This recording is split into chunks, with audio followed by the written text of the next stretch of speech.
탄핵안 처리가 예고됐던 국회 본회의 전 윤석열 대통령이 이동관 방송통신위원장의 사표를 수리하면서 이 위원장 탄핵안은 표결 절차 없이 자동 폐기 과정을 밟게 됐습니다.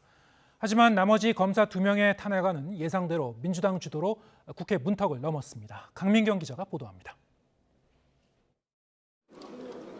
본회의 1번 안건으로 전망됐던 이동관 방송통신위원장 탄핵 소추안은 회의 직전 정부의 면직 사실 통보로 상정되지 않았습니다. 탄핵 대상이 사라졌기 때문입니다.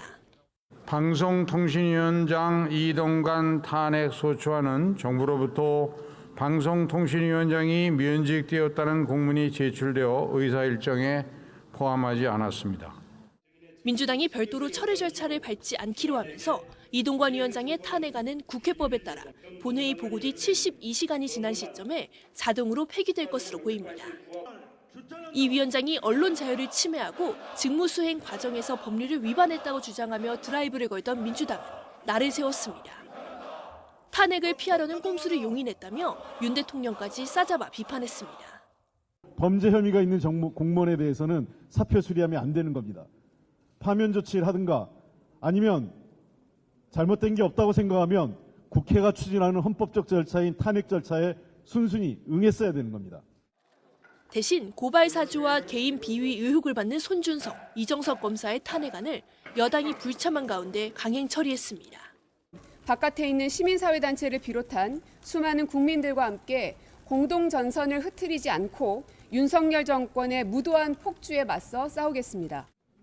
헌정사상 2번째 검사 탄핵에 국민의힘은 강하게 반발했습니다. 민주당 이재명 대표의 최측근인 김용 전 민주연구원 부원장이 불법 정치자금 수수 등의 혐의로 1심에서 실형을 선고받은 걸 거론하며 검사 직무를 정지시킨 건 이 대표 수사를 막아보려는 몸부림일 뿐이라고 깎아내렸습니다. 탄핵이라고 하는 것이 민주당의 대표를 허위하기 위한 불법적 수단으로 활용되는 이동관 위원장이 탄핵 기로에서 전격 사퇴한 것도 거대 야당의 폭거 앞에 방통위의 업무 마비를 막기 위한 결단이라고 강조했습니다.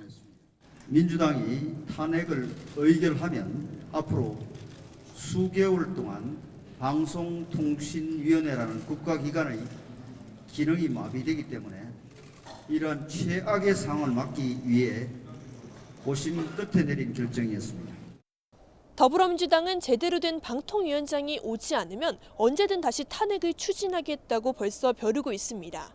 국민의힘 역시 야당의 강공에 밀리지 않겠다는 방침이라서 방송정책 책임자를 둘러싼 여야의 기싸움은 한동안 계속될 것으로 보입니다.